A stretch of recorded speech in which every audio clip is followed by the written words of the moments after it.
नमस्कार दोस्तों, आज मैं आपको एक ऐसी कहानी सुनाने जा रहा हूं जो आपके रोंगटे खड़े कर देगी, जो आपके अंदर आग जला देगी, जो आपको बताएगी कि अगर एक गरीब मछुआरे का बेटा भारत का राष्ट्रपति बन सकता है तो आप भी अपने सपनों को साकार कर सकते हैं। तो बिना समय गवाए शुरू करते हैं। यह कहानी है एक ऐसे बालक की जो तमिलनाडु के एक छोटे से गांव में जन्मा, जिसने गरीबी की आंधी को पार किया, जिसने सपनों को असलियत में बदला, जिसने भारत को मिसाइल तकनीक में आत्मनिर्भर बनाया और जो देश के सबसे प्रिय राष्ट्रपति बने। ये सिर्फ एक व्यक्ति की नहीं, बल्कि जुनून, संघर्ष और सफलता की कहानी है जो हर इंसान के दिल को छू जाती है। 15 अक्टूबर 1931 तमिलनाडु का रामेश्वरम, एक शांत सुंदर द्वीप जहां मंदिरों की घंटियां बजती थीं और समुंदर की लहरें किनारों को छूती थीं। इसी पवित्र भूमि पर जैनुलाब्दीन और आशियम्मा के घर में एक बालक जन्मा, अबुल पकिर जैनुलाब्दीन अब्दुल कलाम। उनका परिवार अमीर नहीं था, उनके पिता नाविक थे और मां गृहिणी। घर में ज्यादा पैसे नहीं थे, लेकिन ईमानदारी, आत्मसम्मान और सेवा की भावना कूट कूट कर भरी थी। बचपन से ही कलाम को पढ़ाई का बहुत शौक था। वे हमेशा बड़े बड़े सपने देखते और अपने गांव के बुजुर्गों और गुरुओं से नई नई बातें सीखते। लेकिन आर्थिक स्थिति इतनी खराब थी कि पढ़ाई जारी रखना मुश्किल था। उन्होंने अखबार बेचने का काम शुरू किया।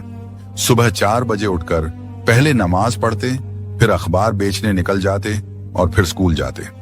उनके लिए शिक्षा ही सब कुछ थी। जब दूसरे बच्चे खेलते, वे अपनी किताबों में डूबे रहते। उनके एक शिक्षक सुब्रमण्य अय्यर ने एक दिन पक्षियों को उड़ते हुए दिखाया और उनसे पूछा, कलाम, क्या तुम उड़ना चाहते हो? कलाम ने उत्साह से जवाब दिया, हाँ सर। यही वो पल था जब उनके मन में एरोस्पेस और वैज्ञानिक बनने का सपना पैदा हुआ। कलाम का सपना था कि वे भारतीय वायुसेना IAF में पायलट बने।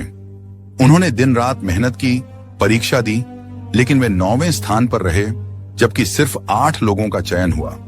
उनके लिए यह जीवन का सबसे बड़ा झटका था। वे निराश होकर ऋषिकेश चले गए और वहां गंगा किनारे बैठकर सोचने लगे, क्या मेरा सपना टूट गया? लेकिन फिर उनके भीतर से आवाज आई, शायद मेरे लिए कोई और बड़ी उड़ान लिखी है। उन्होंने खुद को संभाला और वैज्ञानिक बनने का फैसला किया। इसके बाद उन्होंने Madras institute of technology MIT में एरोनॉटिकल इंजीनियरिंग की पढ़ाई की और DRDO रक्षा अनुसंधान और विकास संगठन में शामिल हो गए। DRDO में कुछ समय बिताने के बाद वे ISRO भारतीय अंतरिक्ष अनुसंधान संगठन में आ गए। यहां उन्होंने भारत के पहले स्वदेशी उपग्रह प्रक्षेपण यान SLV-3 को विकसित किया, जिससे रोहिणी उपग्रह को अंतरिक्ष में भेजा गया।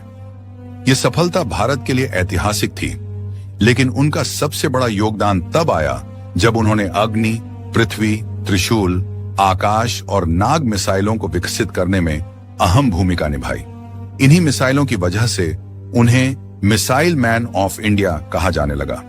1998 में पोखरण परमाणु परीक्षण के दौरान जब भारत ने अपनी परमाणु शक्ति का प्रदर्शन किया, तब कलाम उस मिशन के पीछे की सबसे बड़ी ताकत थी। 2002 में जब देश को एक ऐसे राष्ट्रपति की जरूरत थी जो युवाओं को प्रेरित कर सके, तो पूरा देश एकमत होकर बोला, डॉक्टर APJ अब्दुल कलाम। राष्ट्रपति बनने के बाद भी उन्होंने अपना सादा जीवन नहीं बदला। वे राष्ट्रपति भवन में बच्चों से मिलते, उन्हें विज्ञान की बातें बताते और बड़े सपने देखने के लिए प्रेरित करते। वे कहते थे, अगर तुम अपना भविष्य बदलना चाहते हो तो पहले अपनी सोच बदलो। एक बार एक छात्र ने उनसे पूछा, सर, सफलता का सबसे बड़ा मंत्र क्या है?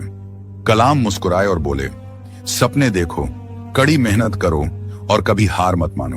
असफलता सिर्फ एक और मौका है अपने लक्ष्य को और बेहतर तरीके से पाने का। उन्होंने कहा, अगर तुम गिरते हो तो उठो, अगर फिर गिरते हो तो और मजबूत बनकर उठो। जब तक तुम्हारी जीत न हो तब तक रुकना मत। 27 जुलाई 2015 IIM शिलांग। वे छात्रों को संबोधित कर रहे थे और उनका विषय था, रहने योग्य पृथ्वी कैसे बनाई जाए। अचानक वे मंच पर गिर पड़े। अस्पताल में डॉक्टरों ने उन्हें बचाने की पूरी कोशिश की, लेकिन वे नहीं रहे। उनकी आखिरी सांस भी छात्रों को प्रेरित करते हुए निकली।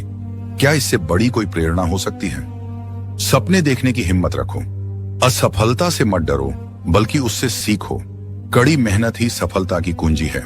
देश के लिए जियो और समाज के लिए कुछ करो। ज्ञान ही सबसे बड़ी ताकत है। डॉक्टर एपीजे अब्दुल कलाम का जीवन हमें सिखाता है कि अगर एक गरीब मछुआरे का बेटा राष्ट्रपति बन सकता है तो कोई भी अपने सपनों को साकार कर सकता है। वे चले गए, लेकिन उनके विचार, उनकी प्रेरणा और उनका योगदान हमें हमेशा आगे बढ़ने की ताकत देते रहेंगे। तुम्हारा सपना तुम्हारी पहचान है, उसे मरने मत दो। तो दोस्तों, अगर आपको यह कहानी पसंद आई हो तो इसे लाइक करें, शेयर करें और अपने दोस्तों तक जरूर पहुंचाएं। ऐसी ही और प्रेरणादायक कहानियों के लिए चैनल को सब्सक्राइब करें और जुड़े रहें। याद रखें, सपने वो नहीं जो नींद में आते हैं, सपने वो हैं जो आपको सोने नहीं देते। मिलते हैं अगली कहानी में। जय हिंद।